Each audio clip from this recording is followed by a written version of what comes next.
I think after the loss of my mom and another relationship, I was like, you know what? I'm joining a cult. Or worse, going on a silent retreat. But then I watched the movie Hereditary, and I was like, nope, I'm good. I'm fine. Okay, how do we feel about Hereditary? I heard some nopes, some claps. That is the thing about Hereditary. It's very either you love it or you hate it. There's no in between. Hereditary is the cilantro of horror. So it's about this woman who's grieving a loss, and then her entire family falls victim to a demon summoning cult. I didn't like it. I was not a fan. It was not my thing. But I wanted to know how other people felt, so I went on IMDb. And I read the reviews, and these are some of my favorite review titles. A dying snail on crutches moves at a faster pace. Supreme evil taken out by a nut allergy. I LOL'd when the girl's head popped off. And my personal favorite, I couldn't relate. I hope not, jeez. But if we are going to talk about cults, I think to me the most insane, scary one was Charles Manson's The Family. I mean, that's some crazy stuff, you guys. I was watching this documentary on it, and it was shocking. And the most shocking part was finding out that fucker was 5'2". How did he get all of these beautiful girls to do his bidding for him? I mean, drugs, yes, I get it. But I want to know how that conversation went. Do you think he was like, all right, now, girls, I need you to kill Sharon Tate. And then I need you to write the word pig on the wall in blood. And then I need you to reach the Cheerios off the top shelf. Then a lot of films, a lot of iconic films in horror are based on a real person. Ed Gein.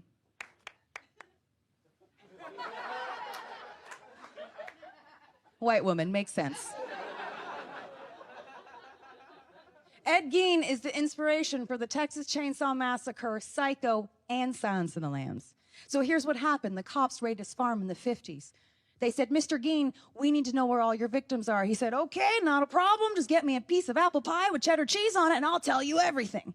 So they go in. They find a woman's jawbone used as a wind chime. They found coffee cups made out of skulls. They found a belt made out of nipples. And then the most horrifying part was they found a woman's face, like her whole face in a bag under his bed. And I was watching it, and all I could think about was, oh my God, that is disgusting. Who the fuck puts cheese on pie?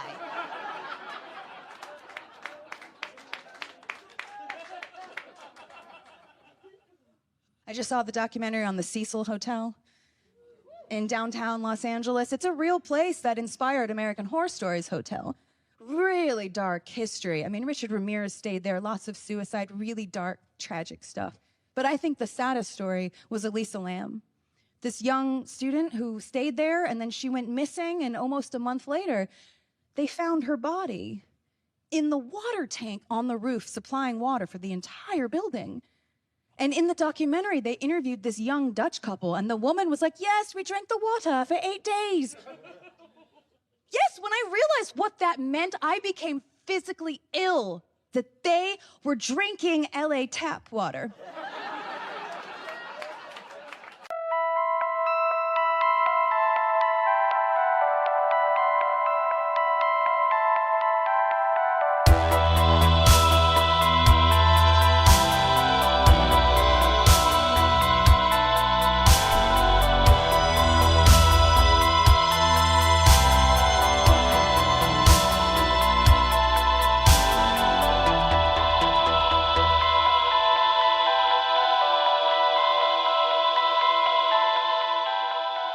Welcome to Horror Nerd, the podcast. There we go. We're rolling. Yay! We were just saying how we love horror and we love you. So Stop it! I should have come on earlier. Well, that's what literally brought all three of us together. Is Well, I mean, I met you, Heather, and Heather, I love you. Like, I'm so happy you're here. Thank you for doing this. Yeah, thank you for having me. So I actually met you doing stand-up comedy. Yeah. And then I was like, oh my God, this girl is so fucking funny. I love her. And then we started doing more shows. And then I found out that you made a horror film. And I'm like, wait, how did she just get cooler? What? How did that Yeah. Oh my gosh. I mean, I love horror, especially because I feel like it is the genre that, like, you know, tension and like suspense and comedy are the exact same thing. It's like hold the tension and then like, Right. you know what I mean? And then drop it. So it's like, you know, they kind of go hand in hand in a weird way. Okay, so you were talking about the parallels between joke writing and writing a horror film. Yeah. Yeah. Or just making a horror film, really. Yeah. I mean, it really is all about holding tension and then releasing it, you know? And that's exactly what a stand-up does. Right. So, right. yeah. I mean, oh, sorry, go ahead. No, you first. Well, I was just gonna say, I actually didn't write the horror film I made, which is strange because I am a writer and I write everything. But I do like script doctor work for people, and this was a client of mine's script that he, you know, wanted notes on, and I fell in love with it and bought it from him and then made it. Okay, so I want to hear all about it. Tell us what it's called and give us any backstory you want on it. I want to know everything. Yeah, it's called The Green Ribbon. It's on my wall behind me. If you can probably see. People won't see if this isn't on video. But a nice and a scary looking a scared looking final girl. Yeah, totally. So it's called The Green Ribbon. Did either of you grow up with those horror books, like In a Dark, Dark Room? Okay, Bonnie, do you know about The Green Ribbon? Okay. Yeah. It's made its way back to the internet, and people keep talking about it. So when you said that, I was like, oh wait. Yes. So it's so the story itself originated like back in the 1800s during the French Revolution. And so it's kind of like an old folklore from France. And then in the like late 70s, early 80s, in those like books, like In a Dark, Dark Room, and there was Scary Stories to Tell in the Dark. There's like all those like, you know, children's like. So there was a Green Ribbon story in that was loosely based on the folktale, right? And so it's essentially about a girl who always wears this green ribbon around her neck, and she meets this guy Alfred, and he falls in love with her, and he keeps asking her like, what's under the ribbon, and she like won't tell him. And then on her deathbed, she's finally like, okay, you can take it off. And he takes it off and her head falls off. So like that was like that's the short story version in a Dark, Dark Room, Scary Stories book. And so my script client, David, he's an incredible writer. David Ho is his name. And he had submitted this script to me, and it was essentially like why her head falls off, like the backstory on like what happens to this girl. And now it's not the same character. It's not Jane, you know, like just in terms of copyright and all that. Or I mean, Jenny, that's the version in that book. This is essentially the folktale, right? But it's rooted in, it's kind of his own made up version of what happened that caused her head to fall off. And it's really fun because it's essentially about a girl who had like a spell book. She found a spell. She had like this huge birthmark, like that took up half of her face, and she like really wanted to be beautiful. So she found an old spell book and did this spell, and it made her beautiful, but only temporarily. Then like all these crazy scars broke out. And so she like cut off her own head and then like rose from the grave in search of a beautiful woman. And then so she basically cuts off heads and attaches them on her body and secures it with a green ribbon. So that's essentially cool. Yeah. And that doesn't give anything away about what my film's about. That's just kind of what you need to know.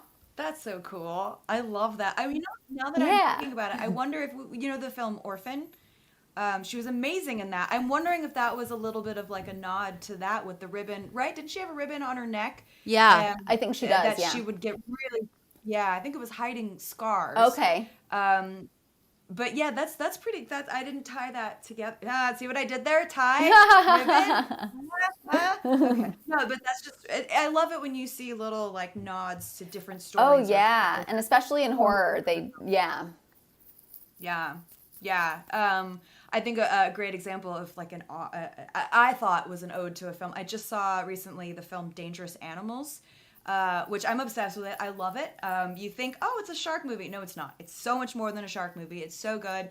And for me, as a shark enthusiast, I felt really happy with the way I was very happy with it, because sometimes you see these movies and it's like, okay, could we stop saying sharks are monsters? I'm sorry, I'm really nerdy and passionate about sharks, but I loved it so much. But there was a scene where I'm not blowing any surprises. It's a serial killer film, right? So there's a scene where the killer is doing this drunken dance on his boat, and it was kind of like Quint from Jaws meets Buffalo Bill, like meets, it was just so many cool things happening. And I really love it when that happens. Yeah, no, absolutely. And so question, because you've gone cage diving, like with sharks, right? Life changing. Yeah. Seriously life changing. I grew up watching National Geographic and of course Shark Week, as we all do. And I thought, I really want to see this. Like, this is something for me, like when I need a reset, when I need to reconnect, as much as I love horror, like the way that I reconnect with myself is animals. How can I get close to animals? So I thought, I've got to go cage diving. And I don't know if like an ad popped up, something popped up, and I found a company called Horizon Charters, where I was like, oh, you can go out of San Diego to Guadalupe Island, which is 150 miles off the coast of Baja. So it's a full day by boat to get there. You're on the water for 3 days diving, and then full day back. Magical, incredible. The first time you're in the water, you're like, okay, let me my bearings here. But then once you get comfortable, you're like, put me in. They are so inquisitive, and they all have different personalities. They all have different styles. You could tell they were like, what are you? They want to know what we are as much as we want to know what they are. I didn't feel threatened in any way. I'm not an idiot. I'm not going to free dive. I'm not an expert. I understand. I'm in the cage. There was one guy that kept popping his head out to get pictures, and they're like, bro, you can't fucking do that. Because sharks explore with their mouths, dummy. Yeah, so, yeah. Anyway, but like, so you have experts with you. And the really cool thing, actually, is that, so I was out with a bunch of scientists, which is amazing, and also these girls who are shark conservationists who really are focusing on how sharks are portrayed in the media. In horror films, that happens. But even just everyday news sometimes, or even just like little clips. And so she showed us this little experiment they did where they caught footage of a dolphin and they had footage of a white shark. They swapped the music, and they put the dark, menacing cellos on the dolphins. You're like, oh my God, this dolphin's gonna fuck me up. And then they put this happy, like, luau music with the white shark. You're like, oh, he's really cute. So it was just really interesting. Just that to see is how so much, interesting. Yeah, and especially like and music like changes everything. Like especially like in films, in horror films, like and especially like if. Like, I know for me, especially like through like the post-production process, like when to have like silence, or like when to have, some ambient like heart racing, it really changes everything in horror, especially because those ambient sounds, they like pulse through you. And like if you see a horror film without that music, it will kind of look way less scary. It's just some dude in a mask, Right, yeah, exactly. But then, but there have been, those rare exceptions where there isn't a score or there isn't music, and it gets more intense. That's how I felt about many of the scenes in Dahmer, the series that recently was on. That was really hard to watch. That was gut-wrenching, because these are real innocent people. So it was really, really hard. But there were scenes where it's just him in his apartment, and us as the audience member, we know what this poor man in the room with him doesn't know. Right. And the silence of just like hearing, it's Evan Peters, right? Hearing him just like breathing and kind of talk. You're just like, oh my God, oh my God, oh my God. I almost needed music for relief of tension. Sure. It was different, but it was well done in the sense that I'm like, this is too real, please.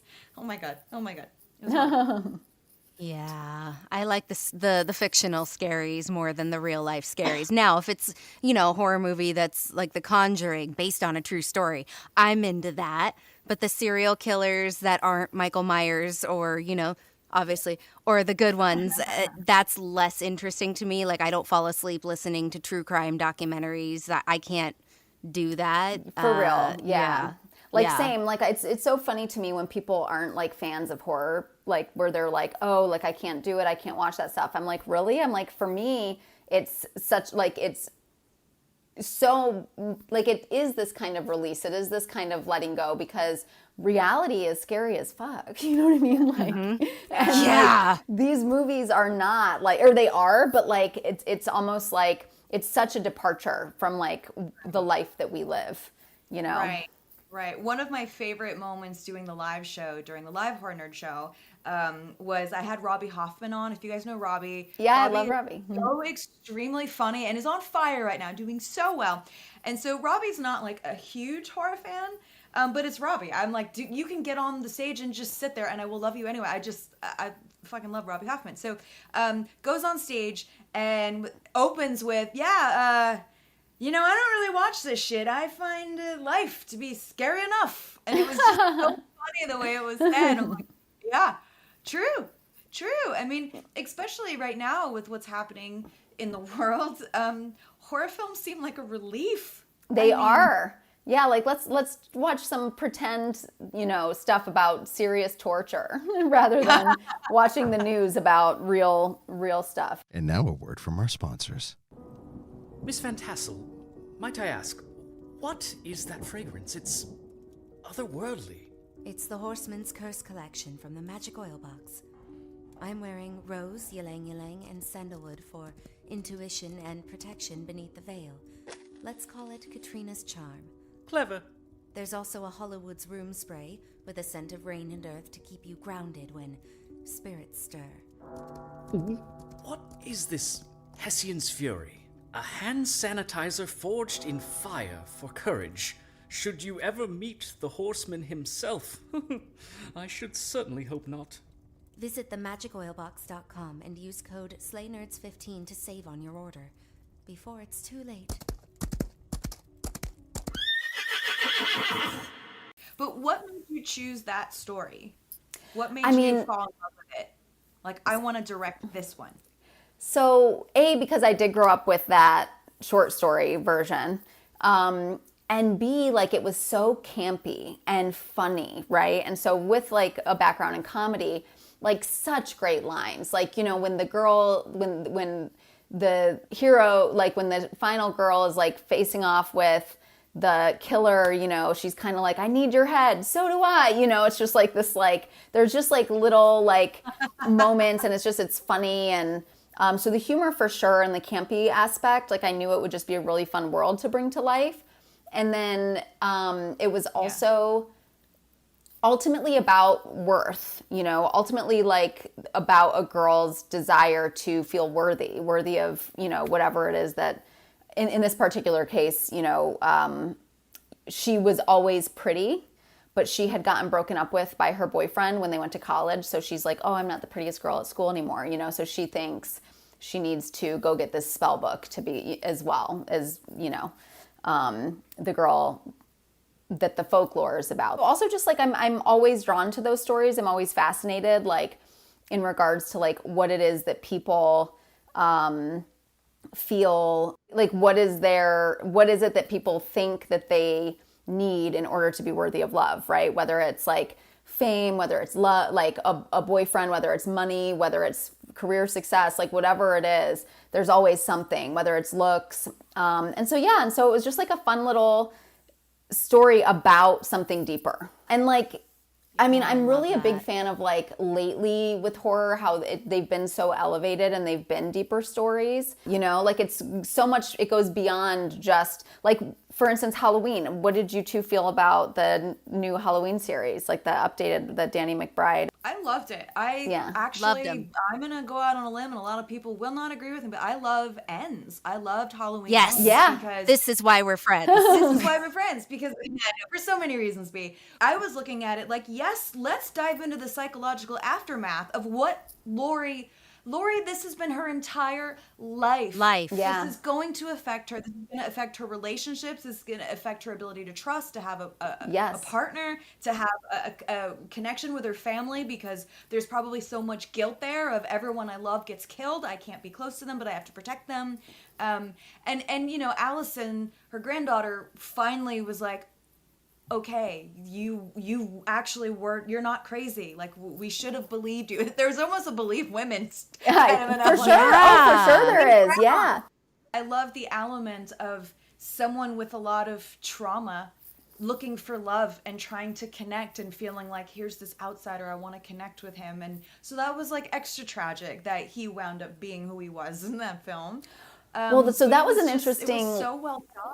It was, and so, but even just, I had forgotten about that storyline until you just mentioned it. What's wonderful about that, I feel, is that it's about generational trauma.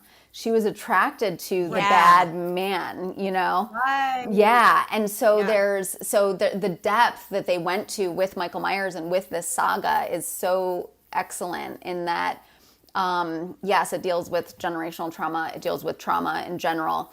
But also I love how they essentially were able to wrap Michael Myers up in terms of a metaphor of fear, right? That like he is just like what you most fear plagues you, right? And so her whole life she thought he was after her when he really just wanted to go home.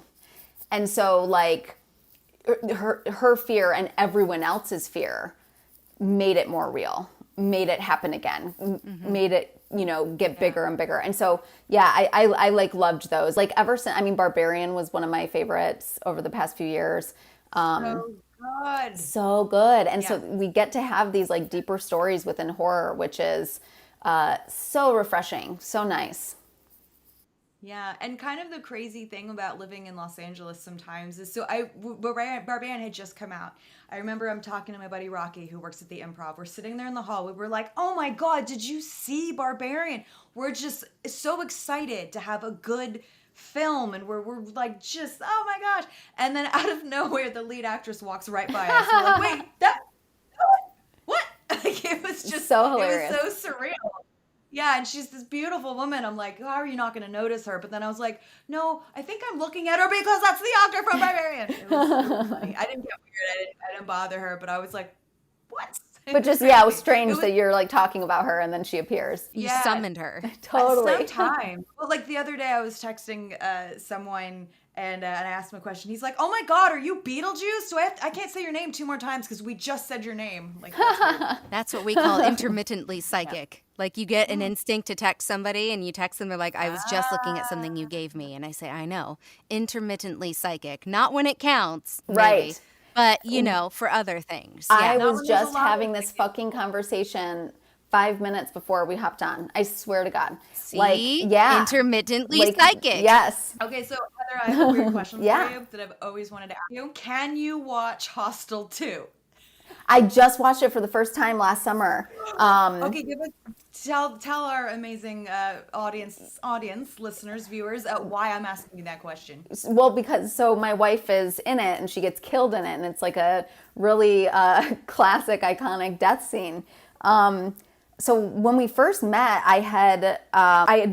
she'd mentioned, that this death scene had been banned in however many countries, and I was like, oh, I've never seen the Hostel movies. And so, it was like, yeah, she didn't mind that, but it's definitely that thing of like, she doesn't like to watch movies she's in. So the movies of hers that I haven't seen, I generally watch when she goes out of town. And so, I watched last summer, she was, gone for like an extended period. She was in Ireland doing Wednesday. She'll be on Wednesday. I'll plug that. Oh, I love the new series. I think Jenna Ortega is knocking it out of the park. Hell yeah. Oh, for sure. Super fun. Yeah. And so I finally watched it, and I'll tell you, it is trippy as fuck watching your spouse be bludgeoned to death, for sure, even though it's a movie. Yeah. Yeah. I was like, I don't know how I'm going to feel about this. And then when I was watching it, I was like, oh, that's kind of crazy, you know? Like, Yeah. even though I've seen behind, like, she's shown me behind the scenes, like, photos that she has, like, her personal photos of, like, you know, where she's covered in blood and, like, hugging Eli Roth, you know? Like, so I even seeing all that stuff, it still is, like, weird. Yeah. Yeah. Maybe she was trying to like have you visually see, it's not real. It's not real, honey. It's not real. I know. Yeah, maybe. She's just so funny about it. She always just says, like, you know, that, because, you know, she hangs upside down naked. And she always says something about, like, you know, that it was like her 20s, like, so it was the time to be, you know, like hang upside down naked. And I'm like, totally. You might as well do it in your 20s. I mean. Absolutely. So, Heather, do you have an all-time favorite scary movie? That's a wonderful question. I probably will just say Scream, only because, I mean, I love Barbarian, truly. Barbarian is one of my top, and Get Out, like, but, you know, they're incredible. And as well as the Halloween trilogy, the newer ones. But I do think that I would say Scream. I spent last summer, I was writing a feature version of the Green Ribbon film. So I spent like almost all last summer writing the screenplay. And during that period, I decided to like beat out this like Scream, which is like, you know, you watch it and like just like literally make a note about every single beat, right? And I was blown away. Like I teach people screenwriting and I was watching that and like I learned so much just doing this of just Scream. Like it is so smart. There is an emotional shift literally every 3 seconds. Like it's not even like, it's just like, it's so tight and so good. And like watching it through that lens, it made me really appreciate the series more. And I'd seen all of them except for 4. And so I finally just like watched 4 recently so that I could make sure that I'd seen them all. And 4 was great too. I mean, I know people like didn't think it was, but it's fucking solid. Yeah. I like 4. I think isn't it 3 that maybe people aren't as much of a fan of? 3 Maybe. and 4, I hear. Yeah. Yeah. They're but fine. They're both pretty of them good, are. honestly. I know, she's great. I actually quite liked 4. I was okay with 4. I like. Yeah, like 4 was like a fun, like Emma Roberts, like, you know, like there was that fun, like, you know, aunt or cousin Sydney, like, you know, that jealousy, like that was fun. Yeah. 3 feels like a little off the wall. But it's almost like, but there's things about it, you know, that work. Carrie Fisher, I mean, you know, there's stuff about it. True, right. Oh, Carrie Fisher in anything is a win. And my wife is in that one too. She plays she's Jamie Kennedy's little sister. So she that's gives right. them the, yeah. Oh my goodness, that's right. No, that was like such a good cast. It was such a fun cast. But Yeah. they definitely took like a risk with it. It was a different story. And Yeah. but I kind of feel like when you get to the 3rd in a series, you kind of have to do something different because it's already Yeah. been done twice. Yeah, Right? fair. So, And Scream 2 was so good that like how do you keep that to- going or go in a different direction? Yeah, they almost Yeah. like turned it on its head in such a way. Like we're gonna make so much fun of this. Like now we're in Hollywood making a movie of the story, and the killer is like killing the actors and the people. Like yeah, it was. You know, it definitely was. It's not as scary as the others. It's a bigger world. Definitely, it's definitely my least favorite of the Scream movies for sure. For sure. Yeah, it still had its moments. Yeah. It did. It had its moments. It was fun.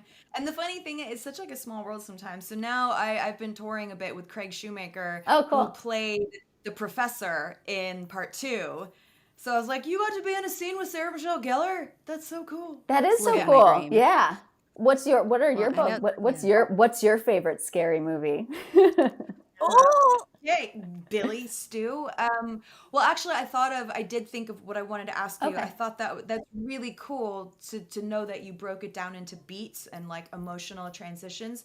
Do you think that it was, so tight on the beats, and there was so much constant move it forward, because often, like in comedy, you have to get their attention. Like when you're writing punchlines, you need to get them to laugh every few sentences or they tap out. 100%. Do you think because it was a horror kind of a comedy that's why the writing was so good?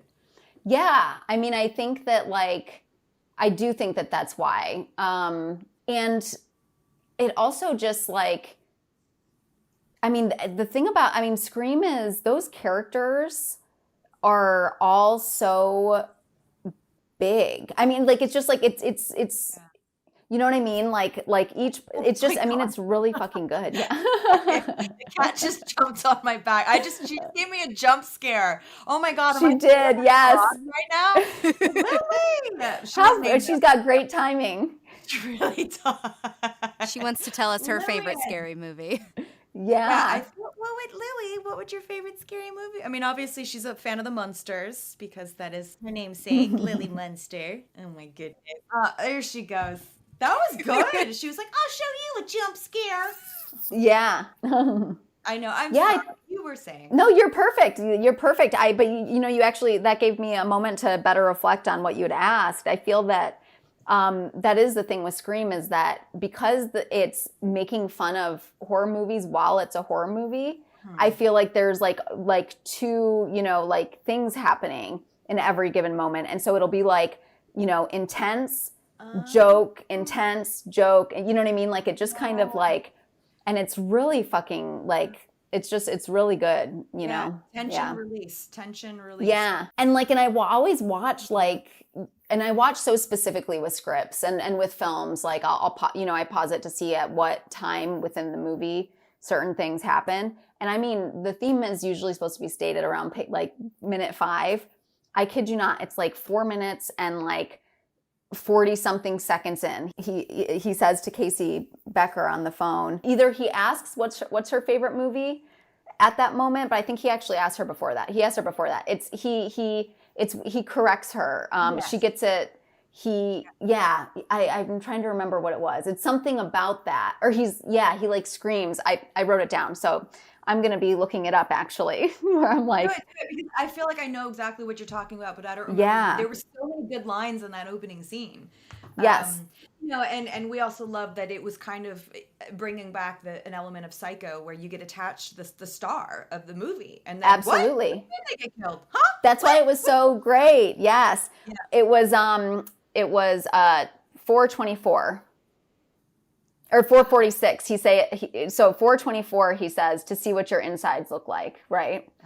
And 446 at 4 minutes and 46 seconds is really when it says it. He says, don't you know never to say who's there? That's a death wish. Don't you watch scary movies? So that is the theme is this movie is going to be making fun of this movie is going to be about scary movies, and it's going to be extracting all of that, just right on time. It was just really great.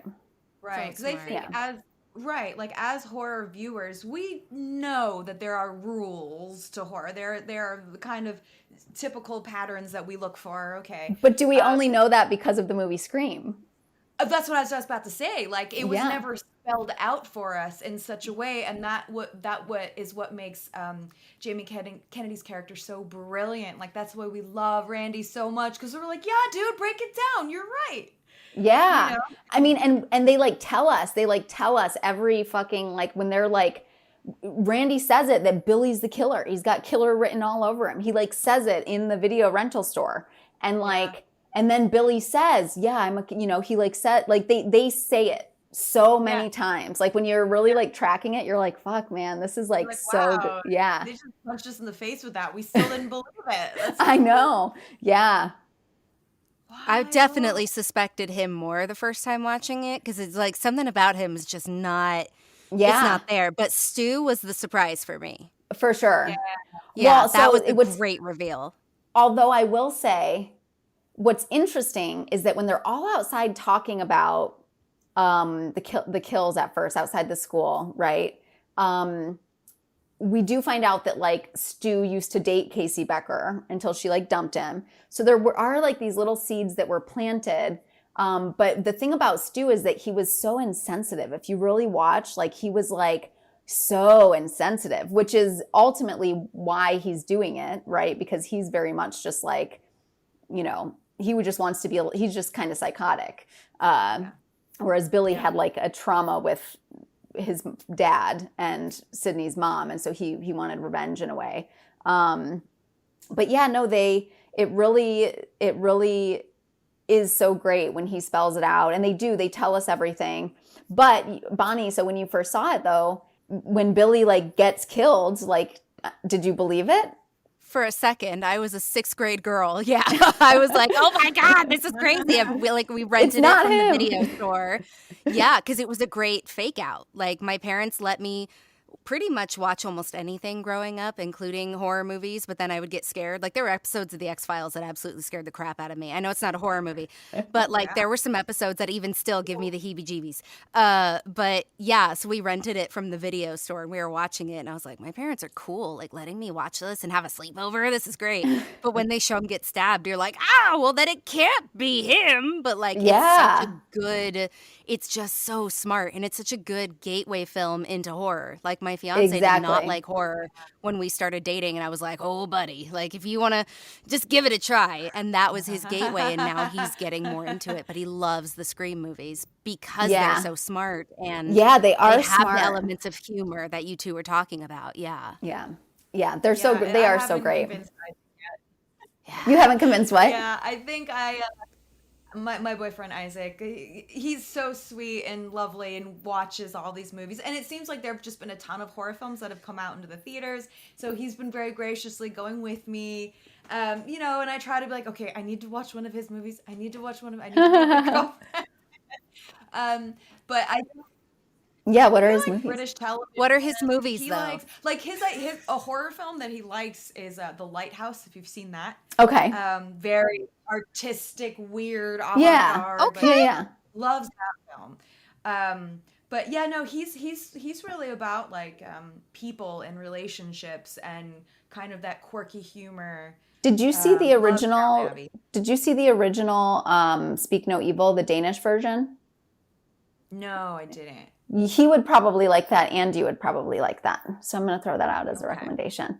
No, it's mostly in English. It's mostly in English, but it's like it's an art film, but it's scary as fuck.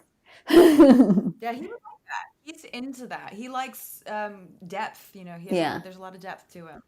And I think I really owe him a lot for Terrifier 3. I think I lost.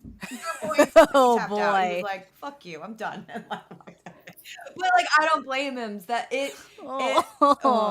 one was pretty brutal. I don't know. Have you? I did. I saw it. Yeah. I did see it. Yeah. I watched it when I was writing my horror movie. I saw it last summer, and mine took place during Christmas too. So I was like, oh shit, I gotta like watch this.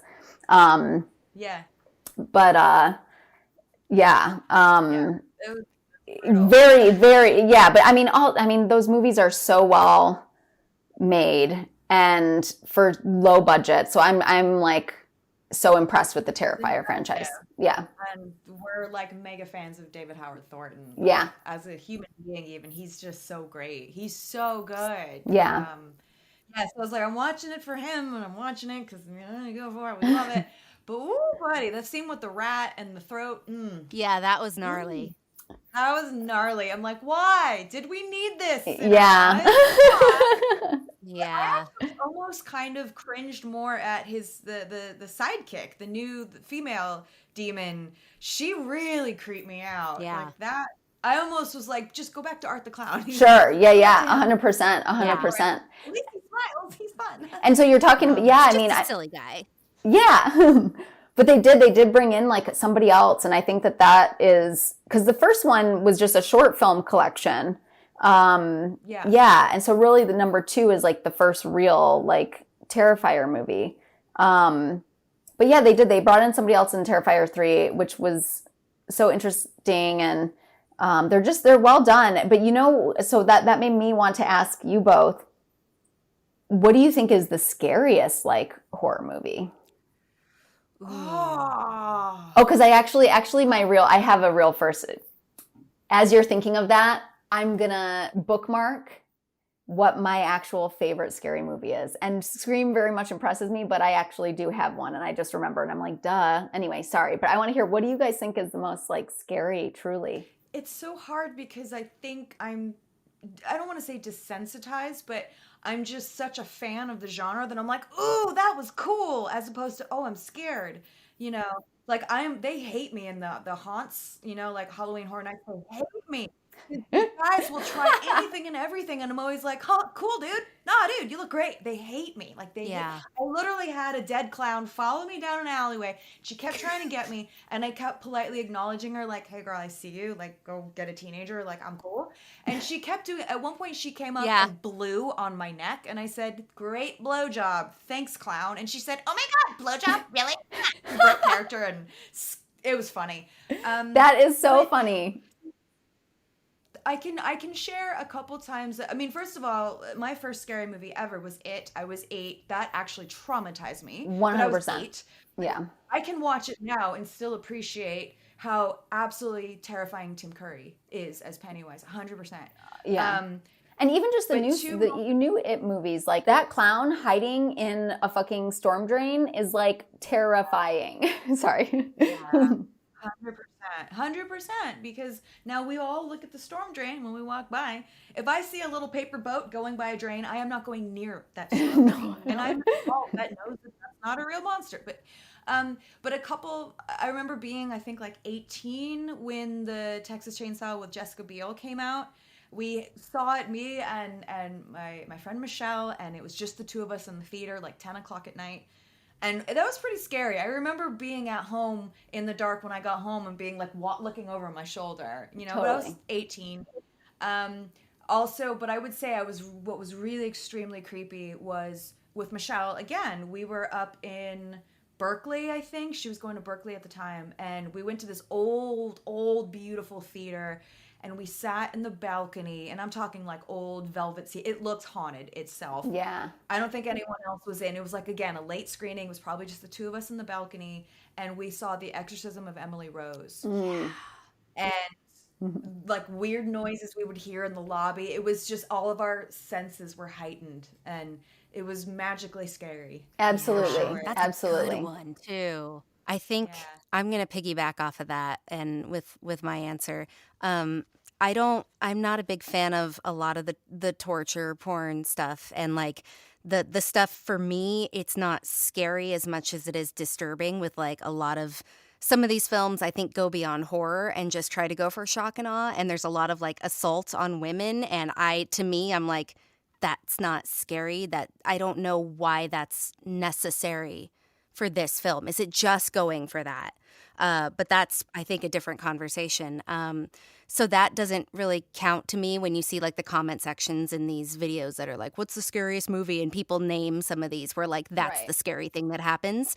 That I'm like, no, I don't need, that doesn't count to me. But what I think my scariest movie was because of the time that I saw it and who I saw it with. It was when I was 12 and I saw The Exorcist with my mom. Yeah. And my mom grew up Catholic, was baptized and all that. And I'm watching it with her. And it's the scene with Reagan on the bed where the bed is flipping up and down and on the corners. And my mom just looks at me and goes, I've seen that happen in real life. And then back at the movie, and I was like, oh my God, what? Like that was so scary to me. I've never forgotten that. And like how well that movie was done, I think is it. The fact that we're still talking about it, it's been 50 years. I mean, and a lot of the things that happened during that movie. Yeah. Yeah. Well, and those old ones, I kind of find that like the practical effects look better and work better in a strange way. We can do, like the Evil Dead. We watched the Evil Dead not too long ago, like maybe a couple years, like 2-3 years ago. And I had never seen it. And I'm like, you can tell it's like clay and all this stuff, but it fucking works, It's crazy. Yeah, it's so much better. That's why I think The Exorcist has held up the way that it has. Yeah. Because it's so real. Yeah. I mean, oh my gosh, it's so well done. I saw that when I was about maybe 10, 12. My mom, we rented it from Blockbuster, and my mom was like, okay, I'm going to go off to bowling league or whatever she was doing. Wait for me. And I said, okay, mom. As soon as the door slammed, I was watching it. But I think because I had already seen a lot of scary films by then, I was a little brat, and I was like, oh, when does it get scary? Get to the pea soup, because I didn't understand, like, right, like the beauty of the slow build and all of the terrifying things that happened leading up to it. I was a kid. I was just a brat. Sure. So rewatching it as an adult, I'm like, wow, this is masterfully done. Yeah. Wow. I need a rewatch on it. I need a rewatch. I think for me, like, it's funny. I have a similar story, Bonnie, where like something stuck with me in a horror movie because of my mom, and then something scary happened. Like my mom, like I remember her just telling me about when a stranger calls, and she's like, "Oh yeah," and then like the cops call, and the calls coming from inside the house, and I'm like, "What?" The house. And and my mom said it wrong. My mom said, or maybe it's this way in the movie. It's the calls coming from upstairs. Is that the line in the movie, or did my mom said it wrong, whether it's the calls coming from inside the house or the calls coming from upstairs. Either way. So I've heard it both ways. Okay, yeah. And so Yeah. it's one or the other. And so I was at like my friend's house, and my mom had just told me about that. And so I didn't even watch it yet, but I'm like telling my friend about it. And then we're like home alone because her parents are out. And then like the phone rings, and we were like terrified because it was so dark upstairs. They had this old house. Anyway, so that one like sticks with me for sure, but like scariest, I do think when you're talking about like torture stuff, watching Hostel 2, I did think it was scary as fuck because that's like real shit. You know what I mean? Yeah. Mm-hmm. These People wealthy are graphics. people, these wealthy people who have so much power. Like, how do they get their jollies at that point? Like, you can buy anything, you can do anything. So you go to these fucking places and you fucking murder someone and do this scary shit. So that like did scare me last summer when I watched it, because it was this like guttural feeling of like, I bet this shit fucking exists, And that was Yeah. scary. One of the scariest, like the most like I'm on the edge of my seat is Saw. And I think that's my favorite horror movie, actually, is the original, the first Saw. Ooh. My mind was blown after watching it. Like when the guy gets up at the end in the middle, and you're just like it's so sick and so twisted. But like, I mean, what they did with like two people in a room, it was just smart. And I think like when I first, like, it's one that like I watched again not too long ago, and I was just like, fuck man, this is just like a tight movie, like just like a tight movie. Yeah. It's So pretty smart. amazing to have two characters, Yeah. and to have that carry the entire film. I mean, that's not easy. That's No. impressive. Yeah. No, I want to ask you, have Yeah. you seen When a Stranger Calls Back? Ooh. No, I don't think I The have. sequel? No. It kind of has the feel of the first Halloween movie. It's the Okay. sequel after everything happens. Okay. The new Halloween movie. Right. And it's Carol Kane, and she's older, and like what would happen after that. Yeah. It's really, that is probably one I've seen more than the original. Okay. weirdly I'm going to enough, add but this to my list. Yeah. Yeah, there's some parts in it that are exceptionally creepy. Like that one spooked me for a long time. I saw it as a teenager when I was babysitting. Great. That doesn't Yeah. freak Great me time to out. watch. But it's like it takes place years after the original film, and it has a lot of similarities to the 2018 Halloween movie in that sense of you have this character who went through this really traumatic thing. How does she process that moving Yeah. forward? She's just like haunted Why by is it. Yeah. Exactly. And it's Carol Kane, and God, she's amazing. Oh, So Yeah. I don't even know if it's streaming anywhere, but like there are exceptionally creepy parts in it that like Yeah. I think about them and I'm like, ugh, like it still Oh, creeps yeah. me I out. think So I can't I'm- wait to hear what you think about it. Yeah. I'm going to revisit I'm going to watch both of them. I'm going to find my way to getting them regardless of, if I have to order them or something Yeah. on DVD. I have a PlayStation. But yeah. I'm also going to throw in Deliver Us from Evil with Eric Bana and Joel McHale. Okay. I mean, they were great. Joel McHale provides this really funny comic relief in such a heavy script. But the actors who played the people who became possessed were some of the best I've ever seen. Okay. The lead guy that plays the main guy who's possessed by the demon, like he's incredible. Incredible. I forgive me, I don't know his name, but We'll put it in the show incredible. notes. Yeah. You know, And I've so never the fact- seen Deliver Us from Evil, and you're making, and it literally, like, it came up recently, and this is the second time it's been mentioned, so I'm like, this is a sign. You have to watch this movie. Yeah. Yeah, Yes. you should absolutely see it. Yeah, it's so good. I can rewatch it a million times and I still love it, Yeah. which is great. That's a mark of a great Yeah, movie. and the cool thing Yeah. is You might have tried 100 platforms, each with hidden costs, plugins, multiple logins. But now there's Beamly. Drag and drop website, podcast hosting, online courses, memberships, digital products, and 0% platform fees. All your tools in one crypt. Place. Head to Beamly.com and raise your creator studio from the dead. In the best way. we got to have Christopher Young on our show, who is a brilliant composer. He composed for Hellraiser. That was, Yeah. I think probably maybe his big film, even though he's done so many, you can't even say what his big film is. But Emily Rose too, yeah. Emily Rose. Oh, and cool. Deliver Us from Evil and The Gift, which is one of my favorite. I believe it's Sam Raimi. It's a Kate Yeah. Blanchett film, which I love as well. That was so cool, and he's just the sweetest human. I feel like it's so funny, just like all these, like, because I officially now live in Michigan. I left Los Angeles, and I live in the town that It Follows was made in. And Sam Raimi is from here, is from this town as well. Yeah. And so, like, it's so funny.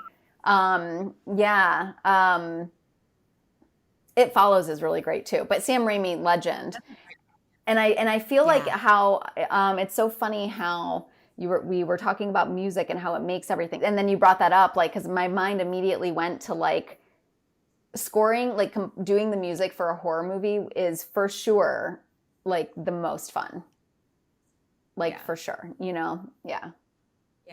Yeah. Did you have a hand in the score for your film, or what was that process? Oh yeah, I picked all the music. I loved picking music is one of my favorite things. I didn't use a composer for this. I just pulled royalty free stuff. Some of it's a little, like, kind of over the top, but it kind of sets that tone because it is really campy. So the music is campy. But I'm in the process of finishing a film right now. I actually just finished it. It's not a horror, but it could have been, and I'm kind of shooting myself for not leaning into horror more. But yeah, I literally, like, we finished a cut, and I'm considering, like, redoing the whole thing so that I can change the music, which is so crazy. Yeah, but, like, I know. Well, just doing, like, a director's cut, and it's because we have, like, the actor sing, and so he's singing this particular. So I had a composer record this song with a piano, and it's used, and there's no other music, but, like, I just feel like the tone I want requires different music, and so I'm like, I kind of want to just redo this whole goddamn thing. Well, Heather Turman, thank you for joining us all the way from Michigan. I don't think I realized you were in Michigan. Yeah. But what an amazing transition that you've had from stand-up comedy into filmmaking. Like, that's so badass. I'm so proud of you. What can you tell us about the future of the film? You just wrote the feature of it, right? So yeah. So yeah, like, I hope so. The feature is the Christmas ribbon, so it's not it's the Christmas ribbon. Love and it. It's really fun. And so I wrote it because a friend of mine saw the short and their production company was like, we want to make, like, a really low budget feature version of this. Can you write us for like $100,000, like, very fucking cheap. So I wrote a low budget script, and then, of course, the industry is so fickle that they're like, oh, we only have half the money. And I'm like, well, then we can't make the movie. So, so the script is sitting here, and it's fun and it's great. And I'm especially proud of one of the kills that I feel like has never been done. A particular way to kill someone has never been done, I swear. And I'm like, it's in this, and I hope I would love to see it get off the ground. So yeah, and then the short is on YouTube, my YouTube channel, Heather Turman. It's really worth the watch. Like truly, it's super fun. And the actors, I swear to God, I got the best fucking makeup artist in the world to make a fake head. I'm not even kidding, because obviously heads have to be chopped off. And they were so fucking realistic. And so it's great. And my wife is wonderful and hooked me up with someone who got us a bunch of dead bodies that were all used on Dexter. So we got fake dead bodies from Dexter. Yeah. So it's got some production value. It's fun. Yeah. I think that's the greatest thing I've ever heard. Yeah, my wife is so sweet. She hooked me up with all these dead bodies. Incredible. Incredible. That's gonna be like the. Can we make that the name of the episode? My wife got me all these dead bodies. I don't see why not. I'll put it in the show notes too. Yeah, I'll put all your links in the show notes. Absolutely. Oh my God, Thank this you. is amazing. Heather, you're so cool. Thank you. You guys are so cool. Yeah. I love this. I could talk about horror movies all day, every day. So thank you. Come back and join us anytime. Yeah, we'll have to do a part 2. Totally. Absolutely. And yeah, thank you both. Thank you so much for having me. Absolutely. Thank you. You'll be back. Bye, nerds. Bye, nerds.